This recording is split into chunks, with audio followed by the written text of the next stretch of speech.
Hello, everybody, and welcome to the Drydock episode 341. This week, the questions are taken from Guide 414 on HMS Lightning, the Wednesday video on Billy Mitchell, and the Friday video on why battleships carried torpedoes. So, shall we get on with the questions? The man formerly known as Commenting Is What I Do asks, you mentioned in a previous Drydock question that digging a canal to recover the Great Lakes man of wars would have been more likely if anyone was going to do it for the British, as they could find use for those vessels.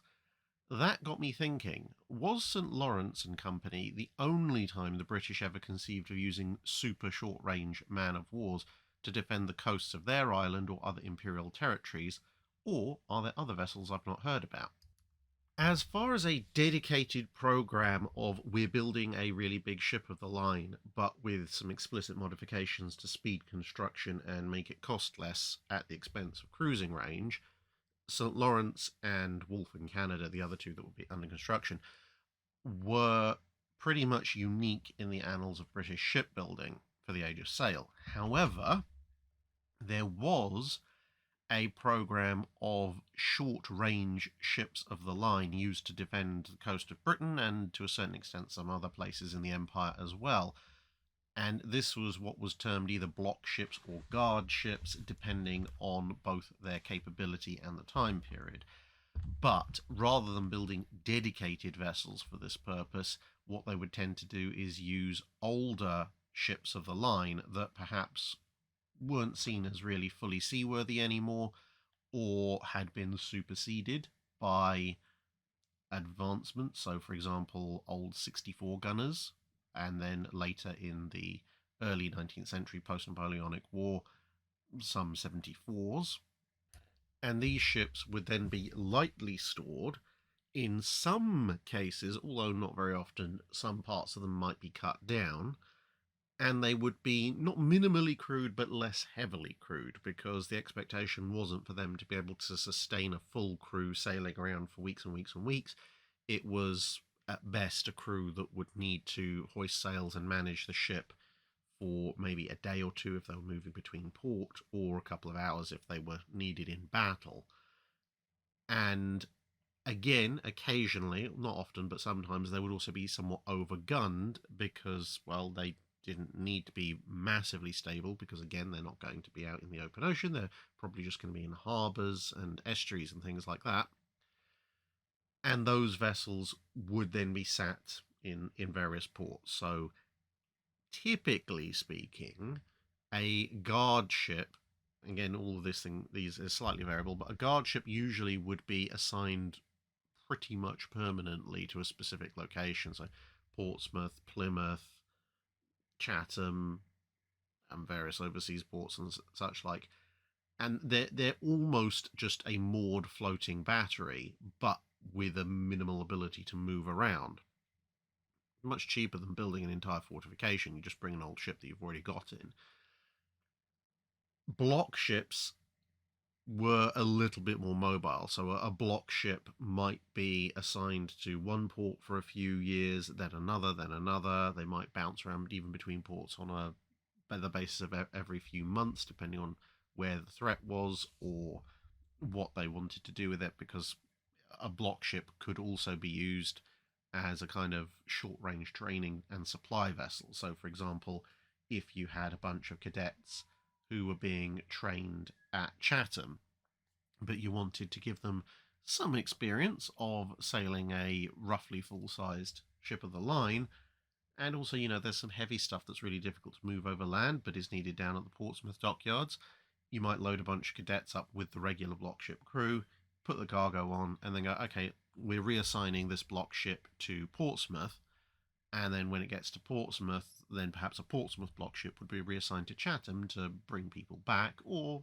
if that wasn't necessary, the other ship might just be moved to Portsmouth, and the cadets might have to make their way back over land, but then next time something needed moving, then perhaps a Portsmouth block ship would be sent to Chatham. But these are very much rule of thumbs. You could have block ships that were assigned to a port that might be there for the rest of their natural lives, and you might have guard ships that were bounced around between various ports. Because, as I say, as well as being a role description, it was kind of also a period description. Rambling Reaver asks, the rail-fed reload tracks on HMS Lightning fascinate me. How on earth were they to keep a boat that size in trim when you moved weapons of that mass around and then hurled them off the bow? Well, there's a couple of ways. Firstly, you'll notice that where the torpedoes are stored is pretty much about the centre of gravity for the ship going fore to aft. So as long as they're in place there, the ship should remain in trim. But the other thing to remember is these are fairly small 14-inch Whitehead torpedoes. Now, they still weigh a lot. They still weigh several £100, but they probably weigh, depending on the size of the crewman, in the region of the weight of about 4 men. Plus the carriage, I suppose, maybe. So, yeah, okay, it's not the world's heaviest ship, 37, 38 tons, probably more like 42, 43 once it's fully loaded. But the ship will withstand the movement of the weight of a 3 or 4 man equivalent weight to a certain degree. And if you're really worried, you could obviously order 1 or 2 crew to head aft to try and counterbalance it.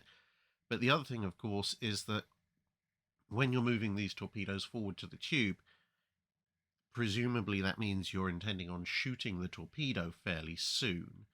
So even if you did have a small amount of imbalance in your trim as a result of loading the torpedo, it would very soon be gone with the torpedo in question. Although, again, there could be other things you do, because with a ship this size, you'd probably want the ship to be trimmed slightly stern heavy or bow light anyway, to stop water coming over the deck quite as often. So stores and such like will probably be stored further aft, and any coal that might be stored in the bows will probably be the first to be used. So most likely by the time the ship got to a position where you actually needed to load and use the torpedoes, it would already be trimming a little bit high on the bow, so the loading of the torpedo wouldn't massively counter that, because at worst you'd go back to what you in theory should have as normal trim. Wayne's World of Sci-Fi Tech asks, have you ever put together a spreadsheet on the changes over time to main gun range versus the sighting system in use? I haven't yet. It is something I want to do, but it is going to be a fairly complicated piece of work because there's a lot of variables involved. You've got how far the gun can actually shoot at its theoretical best elevation. Then you've got how far the gun on a particular ship can actually shoot, and that may change over time if the gun's elevation is increased, like, say, the Germans did in World War One, the French did immediately after World War One, etc. Potentially, you've also got changes due to differing propellants or differing shells, like the British 13.5-inch gun in later models was issued with a heavy shell as opposed to the retroactively labelled lighter shell.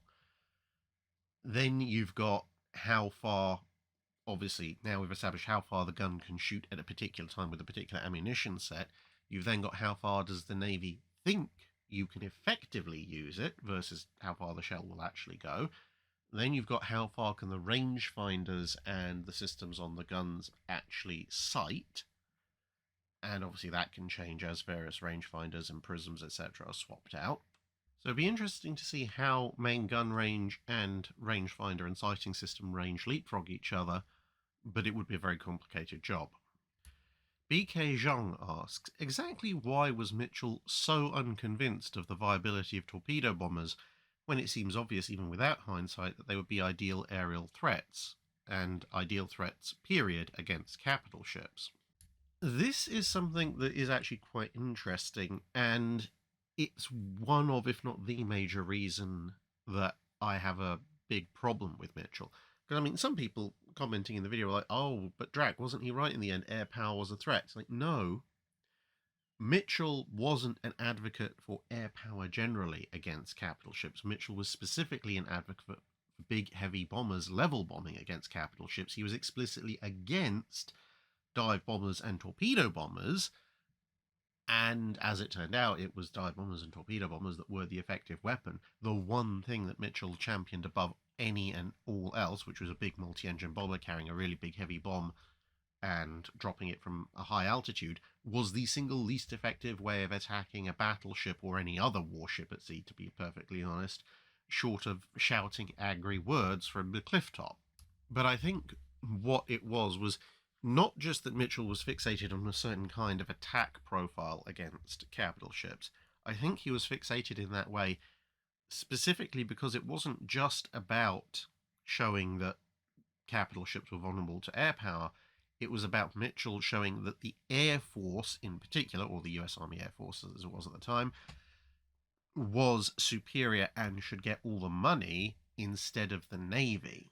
So as an almost exclusive, you could see Mitchell's vision of an Air Force versus a Navy argument.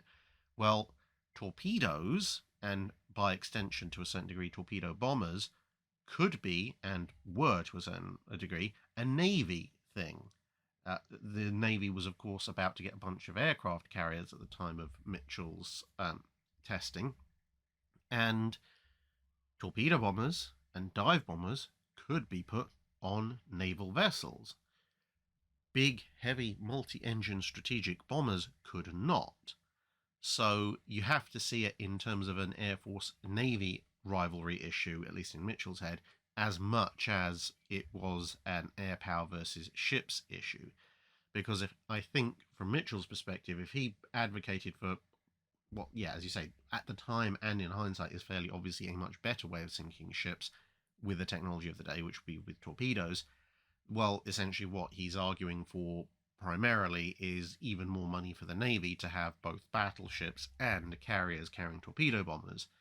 Because at the end of the day, as we kind of discussed in a recent Drydock, while a big multi-engined bomber can carry more than one torpedo, because of the length of a torpedo, it can't carry all that many more torpedoes, and it's therefore going to be a lot cheaper to have lots and lots of single-engined bombers each carrying a single torpedo than 2, 3, 4 engine bomber that perhaps it can carry two but costs 5 times as much. And once those aircraft are small enough, they can be fitted on ships and so forth. So Mitchell wanting the Air Force specifically to be the arbiters of coastal defence would naturally therefore go against anything that the Navy might be able to use. And, well, as we saw, he was somewhat irrational and or fixated enough to actually do so. Unfollow Your Dreams asks, how was the ability of personnel to swim viewed by navies over time? Was this ever a factor in doctrine, recruitment, or training regimens? And are there arguments for either side? Surprising as it may sound, swimming was not seen as a particularly vital skill for a very long time in most navies. It was occasionally a useful thing to have if you were going to conduct what today we might loosely describe as an improvised special forces operation. But broadly, the ability to keep your head above water just long enough to grab a bit of wreckage was about the maximum most people were expected to understand. And even then, they didn't really care that much if you didn't know that. And the thing is that while it was never officially discouraged to know how to swim, at times it could verge on that, particularly in the age of sail. Now, there are 2 lines of reasoning for why this is the case. The first line of reasoning, which is more, well, we don't particularly care one way or another if you know how to swim, was actually relatively practical. If a ship was going to go down, then most likely it was going to go down in a storm, either being overwhelmed by the sea or being smashed onto rocks or something like that. And in that event, it doesn't really matter if you can do 10 lengths of a swimming pool or the equivalent in the age of sail, when really there weren't that many swimming pools, but you get the idea. If you've got your 500-meter swimming badge, let's say, or period equivalent, it doesn't make a huge amount of difference if you're at night in a raging storm, because you'd be lucky to keep your head above water, period, let alone swim against whatever currents were going, and then, being overwhelmed by the waves, smashed into the rocks. It's really not going to help you all that much. And similarly, if your ship goes down at sea as opposed to on a coastline, well, the fact that you can swim 500 meters, 1,000 meters, even 5 miles, well, congratulations, you're 500 miles offshore. You're just going to drown tired. So why bother at that stage? There are very, very few instances where you would need to swim, and the ability to swim a relatively short distance might actually help you. Now, of course, if you went over the side by accident, then being able to swim would have some potential benefit. But at that point, one, obviously try and grab onto something. Hopefully your shipmates will throw you something. And two, try not to fall over the side in the first place is probably the better thing to know. But the separate line of reasoning, especially in the Age of Sail, was to do with desertion, because the vast majority of large warships in the Age of Sail, and even to a certain extent into the Age of Steam and Iron, didn't usually actually come up alongside a pier or a quay to let people off. Usually they would anchor out in the harbour or in the roadstead, and even in the Age of Steam and Steel this happened quite a bit, and boats would then be used to ferry people ashore. Now, if your crew by and large cannot swim, they're essentially confined to the ship unless and until you decide to allow them ashore via a boat.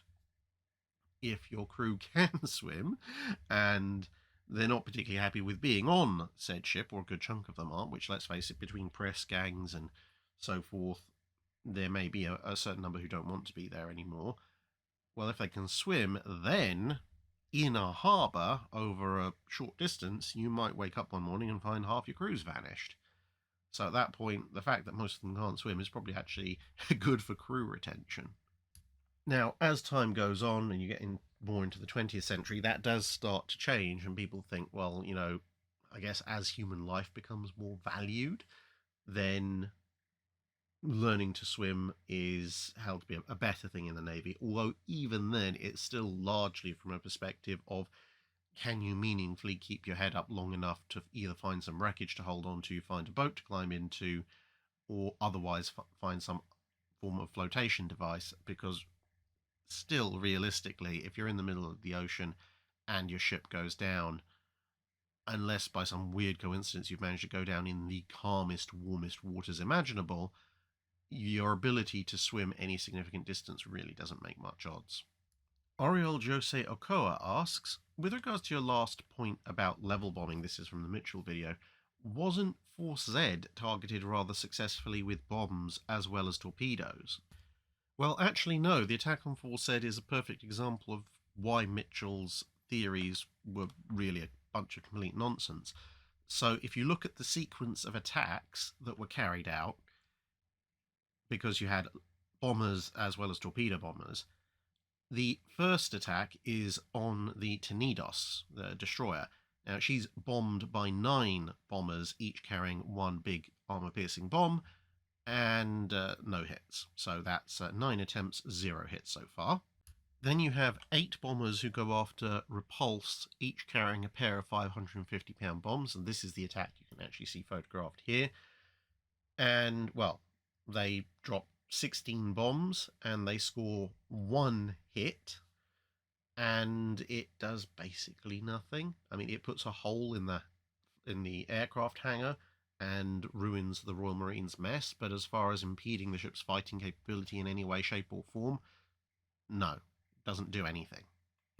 Then you have 17 torpedo bombers, 8 of them going after Repulse and 9 of them going after Prince of Wales, and they all miss Repulse, but of the 9 that go after Prince of Wales, 1 of them gets a hit, and that turns out to be the critical fatal one, the one that damages the propeller shafts and so forth right aft.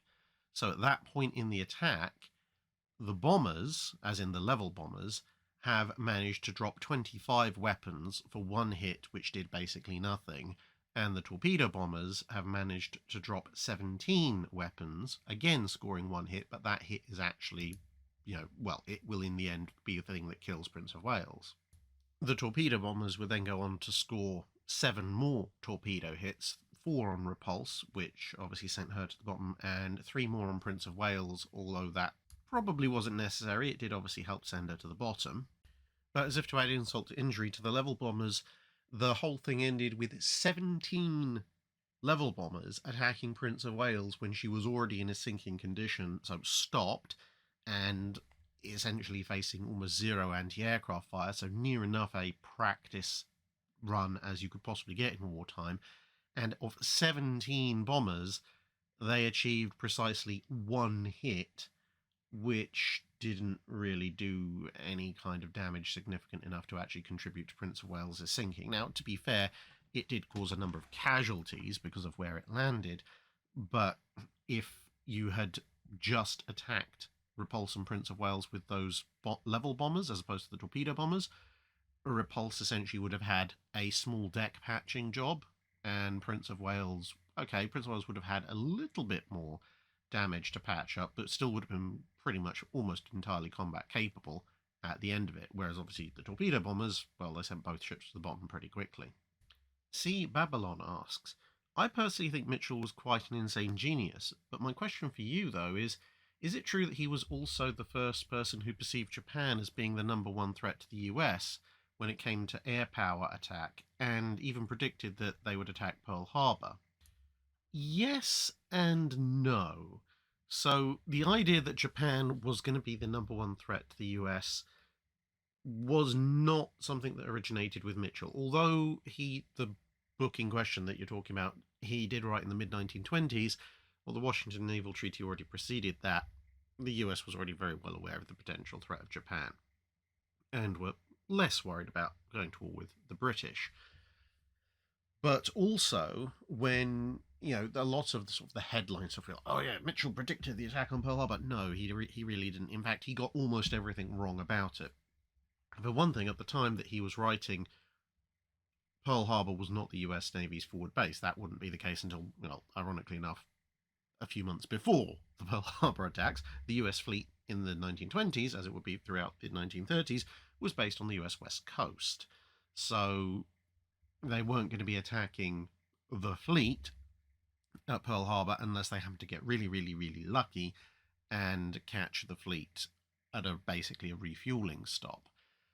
Also, of course, the Pearl Harbor attack was delivered by aircraft carriers, and Mitchell specifically said that aircraft carriers wouldn't be used in any attack on Hawaii because he didn't think that aircraft carriers could operate effectively in anything but a flat calm, and he didn't think that they could carry enough aircraft to be of any real consequence. So yeah, good luck telling the people who were around on December 7th, 1941 that, the prophet of air power believes that Japanese aircraft carriers couldn't possibly put enough aircraft in the air, and even if they could, they wouldn't really be able to do all that much. And therefore, what he envisaged was an attack on Hawaii generally, as an attempt to take Hawaii, not particularly to go after the facilities of Pearl Harbor, and he thought it would be done by, surprisingly enough, big, heavy, multi-engine land-based bombers that would be based on nearby islands, which the Japanese would either capture or already had occupation of, depending on exactly how capable their aircraft were going to be at the time. So, in much the same way as I believe Mitchell gets very incorrectly credited as being a prophet of air power when he was really a laser-sharp focus on multi-engine aerial bombing, which turned out to be the one thing that wasn't effective, his predictions as far as a war with Japan, well, everybody pretty much knew that the States was going to be at war with Japan at some point. But as far as his attack on Pearl Harbor, again, he's like, yes, in theory, he did predict the Japanese would attack Pearl Harbor, but virtually every detail that he got was wrong. As I've covered actually in previous videos, if you really want a precursor to the aircraft carriers can effectively attack Pearl Harbor specifically as a naval base, and you should probably do something about that, the US Navy fleet problems kind of prove that a lot better. Brendan Buersdorf asks, I've recently come across Russian plans to convert an Ironclad of all things into an aircraft carrier, the small monitor Admiral Lazarev. Is this the worst aircraft carrier ever designed? Even if it never made it off the drawing board, it's clearly poorly thought out. I'd be interested if you could shed some light on its history. So, believe it or not, it's not quite as insane as it might otherwise seem. So this is the Admiral Lazarev in slightly happier times, and as you can see, she's a small 3-turret coast defence monitor dating back from the 1860s, if you can believe it. Now, what on earth was anybody thinking converting her into an aircraft carrier? Well, it was at the other end of her life, in the latter part of the 1900s, when she was due to be scrapped, because, yeah, let's face it, realistically, a 3,500 to 4,000 ton ironclad is not going to help you in any way, shape, or form in coastal defence in the period of dreadnoughts. But some clever person sat there and went, but we could make her into an aircraft carrier instead. That might work. And it was actually not a terrible design. It was a flush deck, which, is a lot better than a lot of early aircraft carrier attempts. And ultimately it got rejected and the ship was scrapped. However, when you look at it, the proposal was put forward in 1910. And if you're interested in reading more details about it, there's an article in Warship 2014 by the rather excellent Steve McLaughlin. So that has a lot more details on it. But when you consider the ship, so she's just over 260 feet long. And if you're building her as an flush deck aircraft carrier, you could potentially extend that slightly. But let's say her effective flight deck length was 260 to 280 feet. Now, in 1910, aircraft are an incredibly basic technology. They are not very high performance at all, which is probably just as well, because poor old Lazarev would break 10 knots on a good day with a stiff tailwind, which is not what you want when you're conducting aircraft operations, actually, but there you go. But when you consider, let's say, HMS Furious at the other end of the 1910s, her initial flight deck, the one that's built over the bow, is actually considerably shorter than the total length of Admiral Lazarev.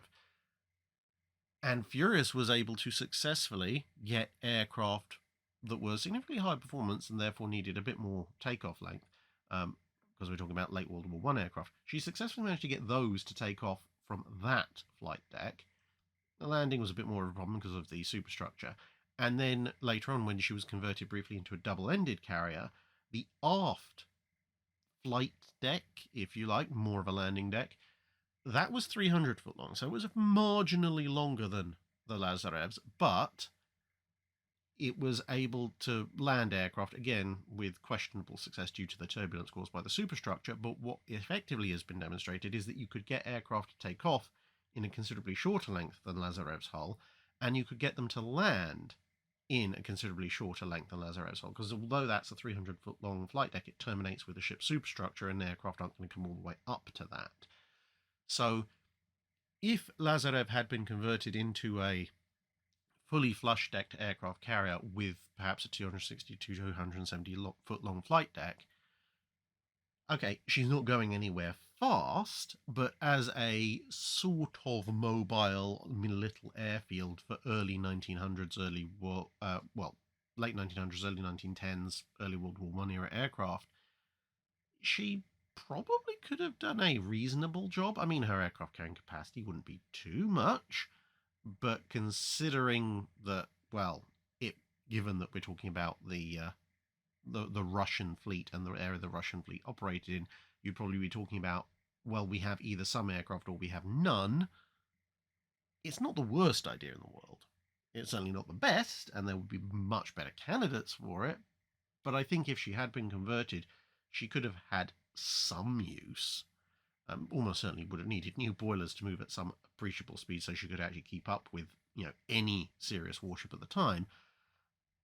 But they could have come up with worse ideas, and of course, they did historically. But that's another matter. Jebberwock asks, why didn't people use the space inside of the ballistic cap of a shell to add a small shaped charge to improve armour penetration? Partly because practical shaped charges in a military context only really come about in the late 1930s, by which point pretty much everybody's battleship shells have already been designed. And I mean, you could redesign them, I guess, but you'd have to completely rebalance them because of the additional weight forward and so forth. And so, yeah, that it's not really going to cut it. Um, if battleships had continued to be a thing, perhaps with new guns post World War II, there might have been some concept of doing so along the same lines of a tandem warhead weapon in modern anti-tank weaponry, albeit here your first part would be your small shaped charge and the second part would be the actual shell. But there are a few other issues that you have to consider. Firstly, do you actually have explosives that can react fast enough when you're going to have a lot of shrapnel and stuff flying around you as the shell smashes into a target and the rest of the shell is barreling through behind you? Now, you could argue, well, tank shells, high explosive anti-tank shells and so forth do that as well. However, there there are some differences between the final impact velocity of a 16-inch 50 caliber Mark 8 shell and your average high explosive anti-tank shell. And also modern warheads, heat warheads, use a lot more advanced explosives than they had in those days. And then separately, the same problem they had with designing armor piercing shells themselves in the first place: can the shell actually survive the acceleration of being fired with the colossal amount of energy that comes in a battleship cannon? So you'd have to design a small shaped charge that not only could survive the force of being kicked out of a battleship gun, you then also have to have it be able to react fast enough that upon impact it actually detonated in a meaningfully useful way, rather than just being smashed between the armor piercing shell coming up behind and the armor plating that it's just hit. Which would mean also you need a fuse that could react fast enough, a nose fuse. And then to top it all off, while it is a shaped charge, it is still an explosive going off behind to form that penetrator. So how much damage would that explosion be doing to the armor-piercing shell coming behind it? Would it make it break up? Would it slow it down? Would it deflect it off course? If it does any of those things to any significant degree, then it's useless, because you might get a very, very tiny hole and then fragments of the AP round just smacking into the outside. So you would need to solve all of those problems in order to make a small shaped charge in the ballistic cap, with the windscreen, an effective addition to an armor piercing shell. And I think, as I said, if battleships had continued to be a completely viable technology with potential peer opponents in the 50s, 60s, etc., someone might have tried to do so. But for the time period when battleships actually had peers to worry about, it just wasn't practical, because for the vast majority of the time there wasn't a practical shaped charge, and for the rest of the time most of that was called World War II. Brendan Buersdorf asks, how useful were paravanes? I've seen them on ships both of the explosive anti-submarine type and the minesweeper type, but I'm very curious if they actually worked as advertised, or were they just there to make the crew feel better? They were actually pretty darn effective. I mean, as you mentioned, you have a variety of types, but essentially minesweeper sweeps are a slightly more specialized version of a paravane. And, well, the clue's in the name. When it comes to a minesweeper, that's their job. Now, of course, paravanes are only effective as long as their cable, as you can see in this diagram, actually comes in below the mooring level of a mine, which means that, generally speaking, they are much more effective against contact mines. They're less effective against magnetic mines, because magnetic mines could be anchored considerably deeper, so a paravane sweep wire might go over them. You could, of course, configure a paravane to go deeper if you wanted to try and take out magnetic mines, but at that point the cabling would still have a kind of a blind spot near the ship where it wouldn't sweep magnetic mine, because of the angle the cable would have to go down at, unless you also invented some kind of stem post which you would lower down to force the cabling to be deep enough. But that starts to get very, very complicated. And of course, a paravane doesn't do anything if you happen to actually physically run into a mine, as in your bow smacks into one, although that is, relatively speaking, a rare occurrence. Most mine hits tend to be when a mine that's nearby is sucked into the ship by the ship's, well, what will turn into the ship's wake, but the water travelling down the ship. The main limitation in terms of their use on warships as opposed to minesweepers, so cruisers, destroyers, battleships, etc., is firstly, as I said, they're not 100% effective against things like magnetic mines or something you actually will run nose first into. And secondly, they only work up to a certain speed. So if you're deploying paravanes aboard a fleet to move through a potential mined area, one, you're going to be significantly restricted in speed, which is bad if either enemy ships, enemy subs, or enemy aircraft come after you. And two, they will only be effective against a certain percentage of mines. So if you've got something really valuable like a cruiser or a battleship, do you really want to take the chance that, yeah, they might sweep 90-95% of mines in your path, but if there happens to be that 5 to 10% of mines that happen to be in your path that are directly ahead, then you're still going to end up with a big hole. So they're much better being used in the context of minesweeping by dedicated minesweepers because, one, they're cheaper, two, they're much less likely to set off magnetic mines, and three, multiple minesweepers can sweep both a wide area and they can sweep each other's paths as well. Lon Johnson asks, just for fun, could you run through how big is big through the various eras of naval combat? This question was prompted by your mentioning the displacement of capital ships when torpedoes first appeared, but my thinking is that they sound about the size of a World War II destroyer. Okay, so, well, let's go through this fairly quickly. You have, let's start around the Tudor period. You have big carracks, the predecessor to galleons. Now, because these things have a very different length to breadth ratio as compared to more modern ships, the tonnage versus length is a little bit out of whack compared to what we might be used to. So, for example, Henry Grace Adieu, as you can see here in the Antony Roll, she's one of the largest ships of her period in the early to mid 1500s, but she only displaces about 15 to 1600 tons, but she's only about 165, 170 foot long. So she displaces as much as a decent sized 1930s destroyer, but lengthwise, she's on a par with some of the smaller naval trawlers. A 1600-ton destroyer would be just over twice her length. Then we go to Sovereign of the Seas for the early 1600s. She's a little bit longer. She's actually about as long on the gun deck as Henry Grace Adieu was total. So obviously, if you include the bow and so forth, Sovereign of the Seas is a bit longer. They're actually roughly the same beam, believe it or not, but Sovereign of the Seas is quite a bit heavier. It's about 2,400 tons ish displacement. This is rough and ready conversions from tons burthen to tons displacement. So she's on a par with a late World War II destroyer in terms of displacement, or perhaps some of the very earliest and lightest of the scout cruisers from the very early 1900s. Although, again, both of those types of vessel will probably be, twice to three times as long as Sovereign of the Seas. Then if we go to the mid-1700s, we have something like HMS Victory. Now, of course, Victory is not the largest ship of the line in the world, but she's one of the bigger ones.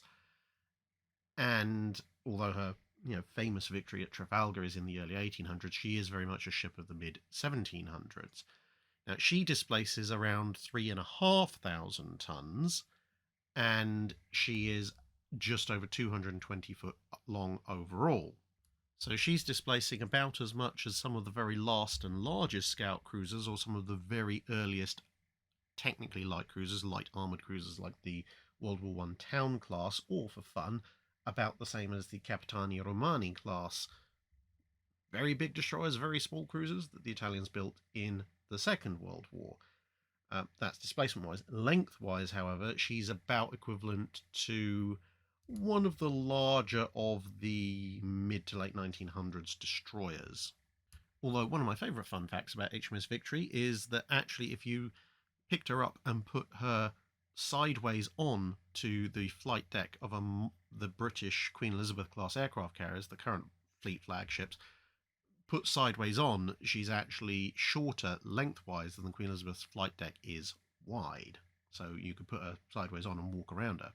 Then in the mid-1800s, you have the last of the ships of the line. So something like HMS Victoria here. She's displacing just a little short of 7,000 tons with a length of about 260 feet.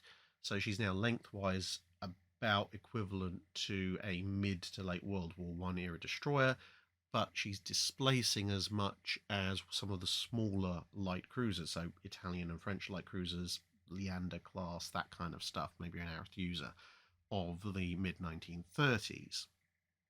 Then immediately after we're into the Ironclad era, and you're talking about displacements of 9,500 to 10,000 tons for the early full-size ironclads and lengths of around 420, 450 foot.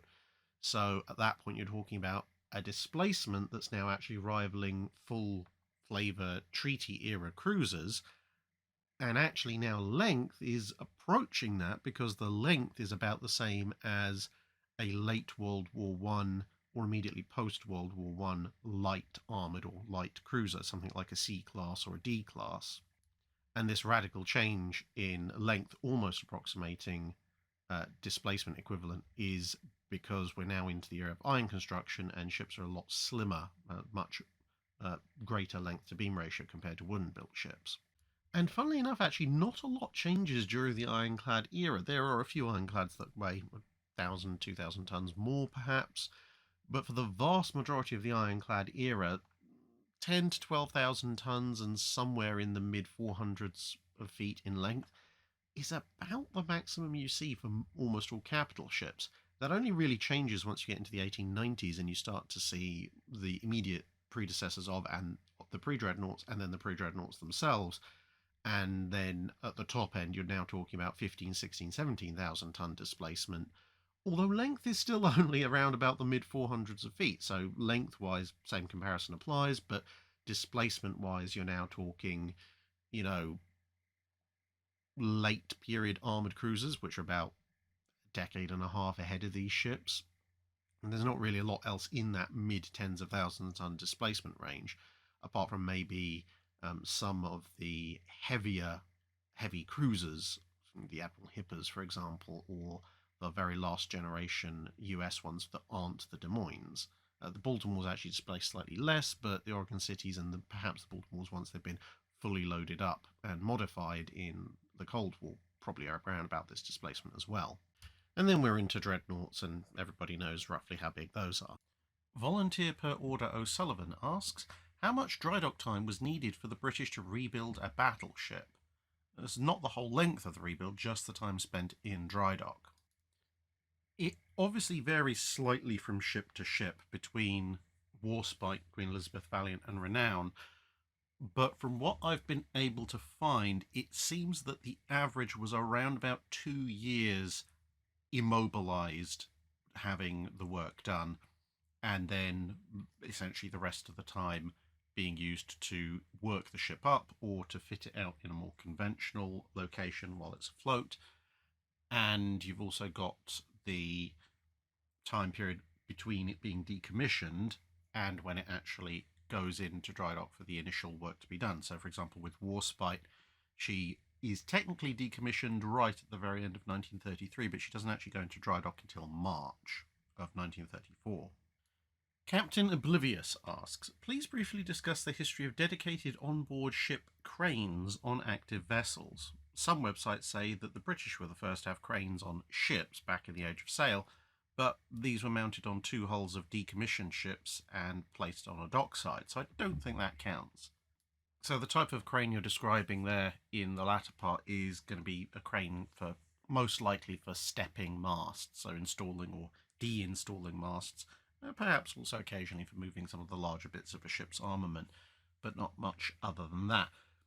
In terms of cranes aboard ships on active warships, as opposed to ships specifically converted to crane ships, essentially to some degree or other there always has been a crane on a major warship for as long as a major warship has carried a ship's boat or boats, because that's how you need to get them in the water. The thing is, as long as a ship remained fully masted, then the masts and the yards could be used as a form of crane, a kind of an auxiliary or secondary use of those systems. But once you get into the Ironclad period, obviously initially ironclads have masts, but around about the 1870s you start to see things like HMS Devastation here, which are both large enough to have ship's boats, but also don't have a full sailing rig, don't have the full masts, yards, rigging, etc. And that poses a bit of a problem, because then how do you get the ship's boats into the water?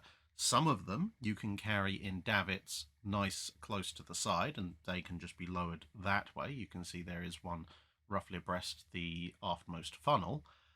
But others might be stored further inboard, and even for those stored outboard, some of them, like the big one that we mentioned earlier, could be a bit too heavy to easily let out safely from davits, or perhaps too heavy to recover just via davits and muscle power. And that means you have to have some kind of crane system specifically installed, because you no longer can just use your masts and yards. So the installation of such cranes probably pretty much dates to HMS Devastation and her kin. And you can see the crane arm actually here sticking out at a jaunty angle behind the one mast on Devastation. And if we switch to another view, you can see here it's actually been rigged ready for use. You can very obviously see the pulley there hanging underneath it now that it's out at a bit more of an angle. Now, as you can also see, the crane is actually based to or stepped to the actual mast, which provides a good support structure. And this is actually one of the primary reasons why the British occasionally in the pre-World War I period would go back to the otherwise somewhat ludicrous position of putting their foremast behind the funnel of a dreadnought or a battlecruiser instead of in front of it, where the fire control position wasn't going to be permanently smoked out.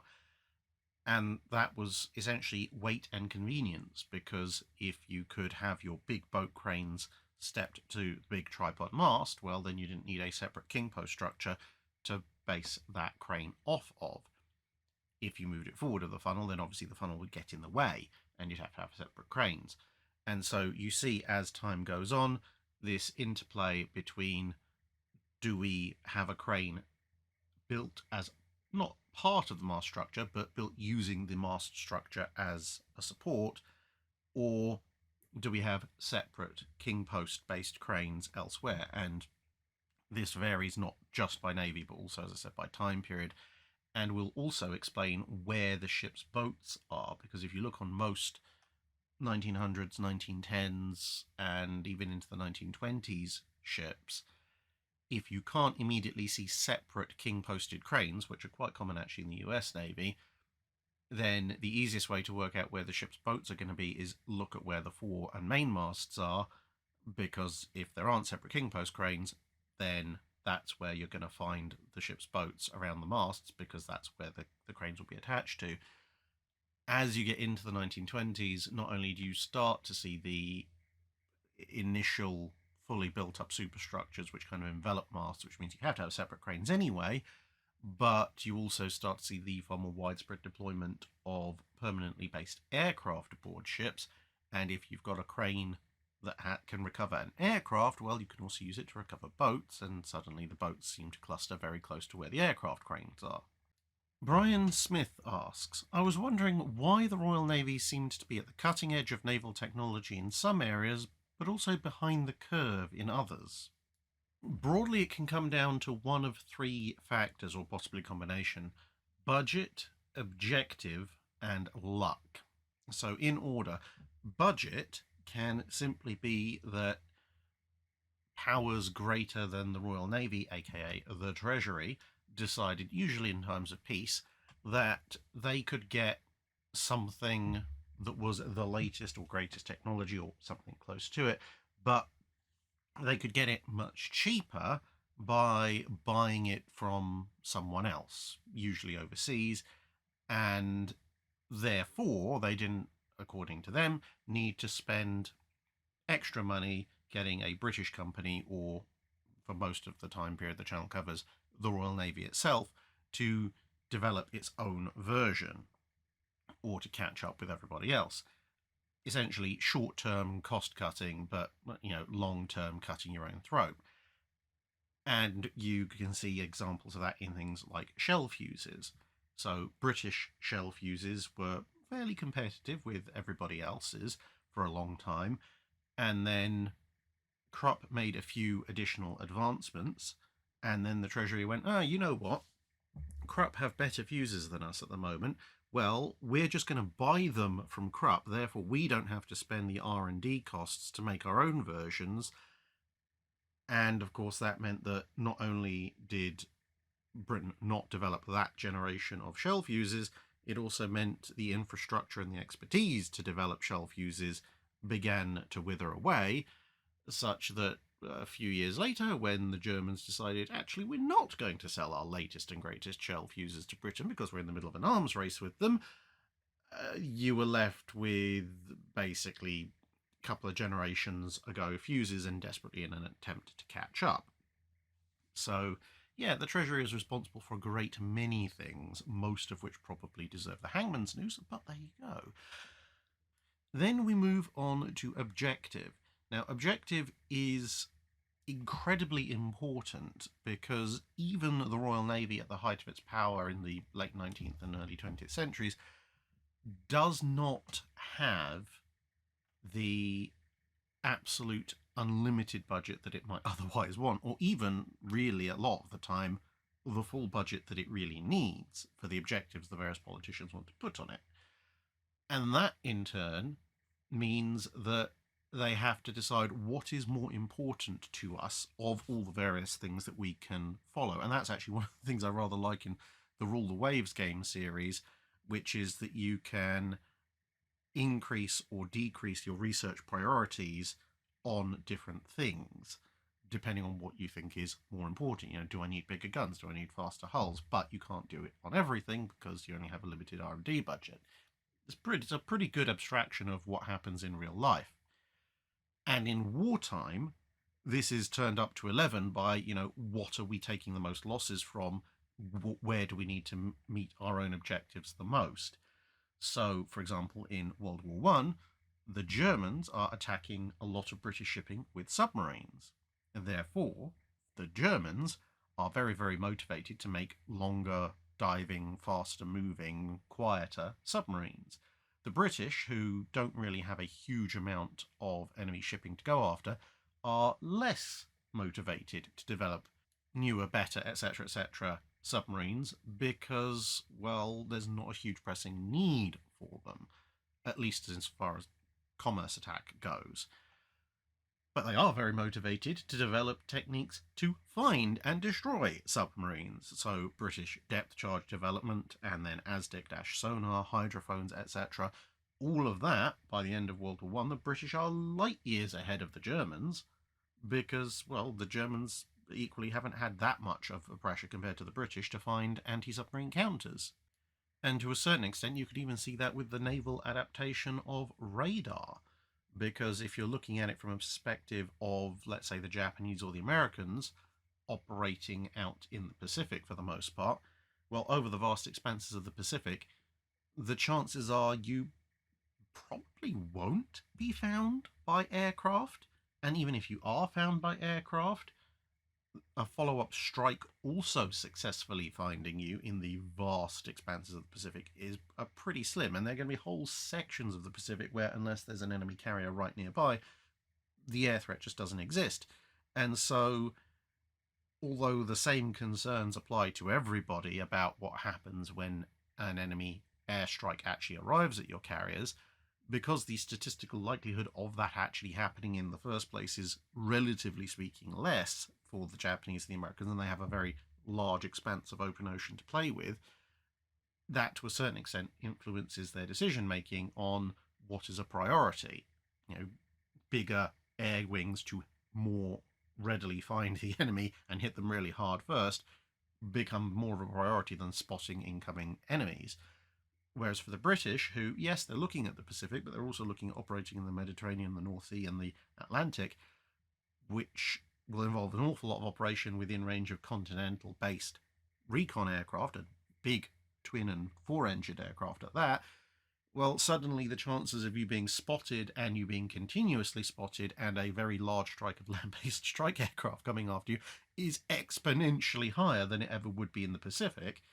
And therefore, if it's a question of not so much if you are found, but when you are found, well, being able to spot those guys coming after you suddenly becomes a whole lot more of a priority, because also in an environment like the North Sea and the Pacific, you don't have the as much evasion room as you would in the Pacific.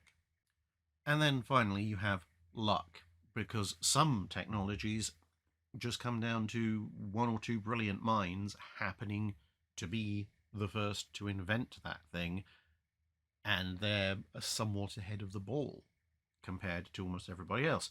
So, for example, you look at fire control systems in World War One.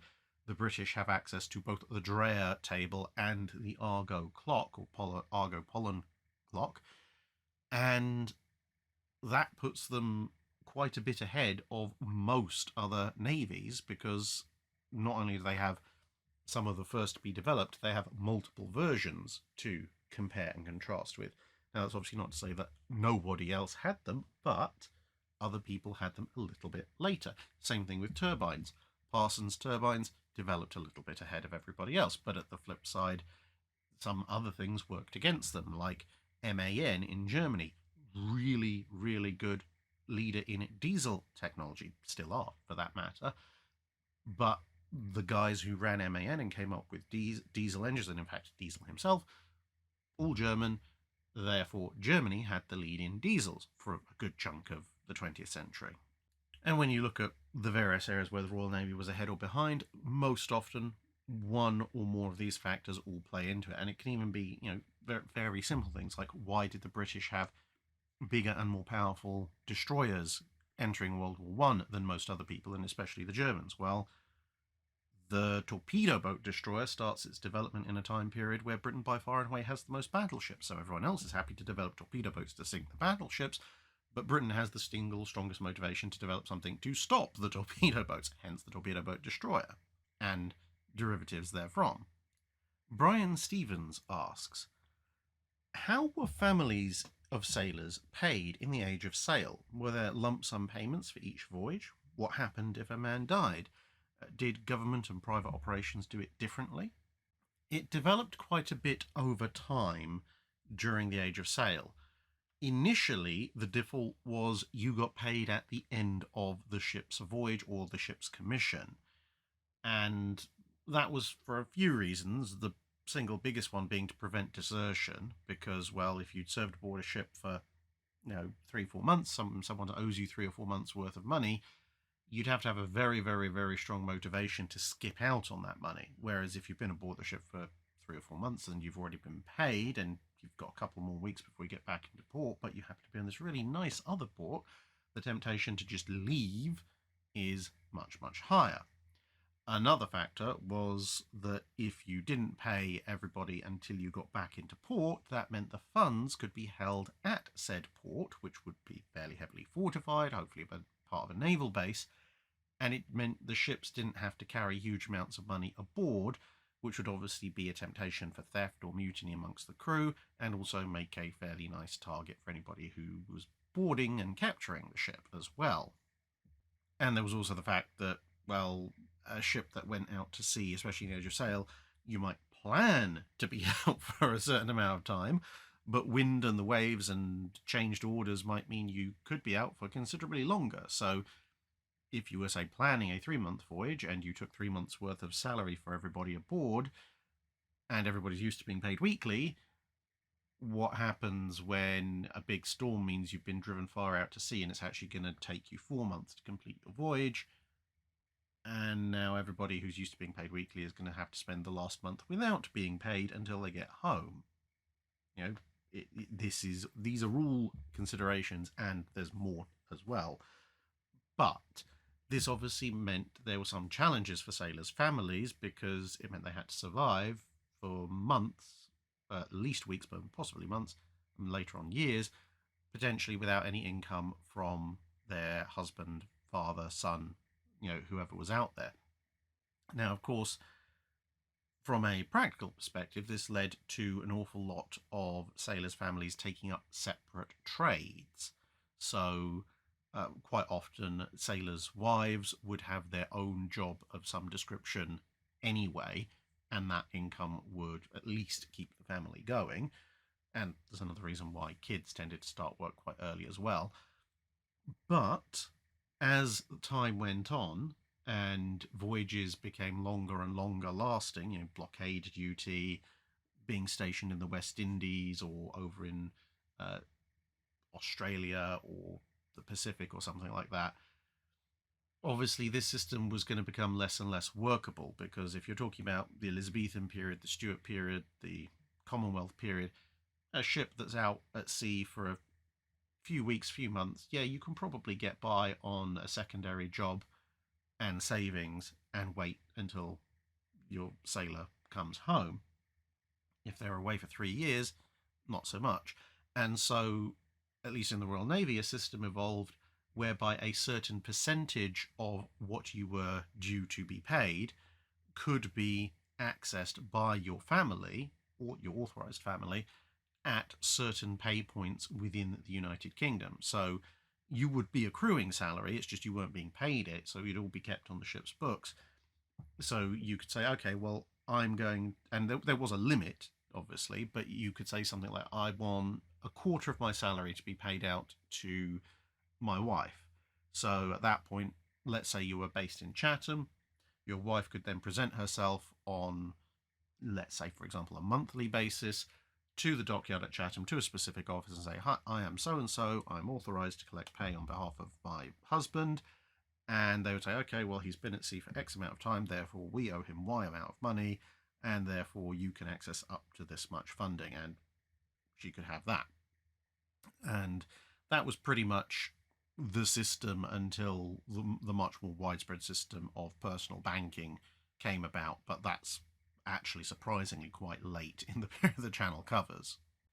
And the reason for limiting how much could be drawn was, one, to make sure that the sailor had some money when he finished his voyage, just in case his better half or whatever family in question relation there was, just in case they'd made off with the money. But also, as you said, he might die on the voyage. And as we know with the Spanish Armada expedition, well, if sailors died, very often they just wouldn't be paid because they weren't there to collect their money. But as time went on, it became a case of, okay, well, maybe we should pay their family up to the point that they died, which is why keeping ships' logs were very important. And of course, the sailors could draw on their notional salary as well while they were at sea, especially once things got properly organised. Hence related to a question in a previous dry dock relatively recently about the ship's purser. The ship's purser might be carrying additional luxuries aboard, which weren't part of the normal rations. So you could go up to him and say, well, I would like, an extra pound of tobacco or a pack of cards because mine got washed overboard or something like that. And the purser would obviously not take money from you because he didn't have the money aboard, but he would make an adjustment in the ledger that, up until this point in the voyage, Abel Seaman Smith has been paid on paper 5 shillings and 6pence or something like that. And I have sold him a pack of cards for 3pence, so when he gets paid eventually for this time period, he'll actually only be paid 5 shillings and 3pence, and I'll receive the other 3pence. And finally, Nicholas Rassar asks, in the video on MV Krait, you mentioned that the crew exceeded the average damage of a U-boat. What was the average damage of a U-boat? So to work out that figure, I used a fairly simple calculation method, which was, roughly speaking, how many U-boats did the Germans have in World War II? And the answer is a little over 1,150. And then how much tonnage did the U-boats sink in World War II? That one's a little bit more difficult because some figures that are given are in gross registered tons, GRT, others are given in actual displacement tons, and even then there's a fair bit of, shall we say, difference between some of the suggested figures. But overall, using the more reliable sources, they seem to suggest that the U-boat arm in World War II sank about 14 million tons of shipping. And if you divide a little bit over 14 million by the slightly over 1,150 U-boats, it gives you a figure of just over 1,200 tons per U-boat on average. Now, of course, there are, within that U-boat figure, a small handful of training subs and the milk cows and so forth, which is why I say approximately. But those numbers are relatively small and they don't actually affect the average all that much. But essentially, you're looking at the average U-boat in World War II is going to sink somewhere between 12 and 13,000 tons of shipping. Now, of course, the ideal average U-boat is going to be a very, very rare thing because, generally speaking, most U-boats either tended to die very quickly or have fairly successful careers. So you will find a few that have sunk that many, but you'll find an awful lot that sank very little or nothing, and then that's counterbalanced by a few who sank hundreds of thousands of tons each. And that brings us to the end of this week's Drydock. Thank you very much, everybody, for listening, and I hope to see you again in another video soon. Bye for now.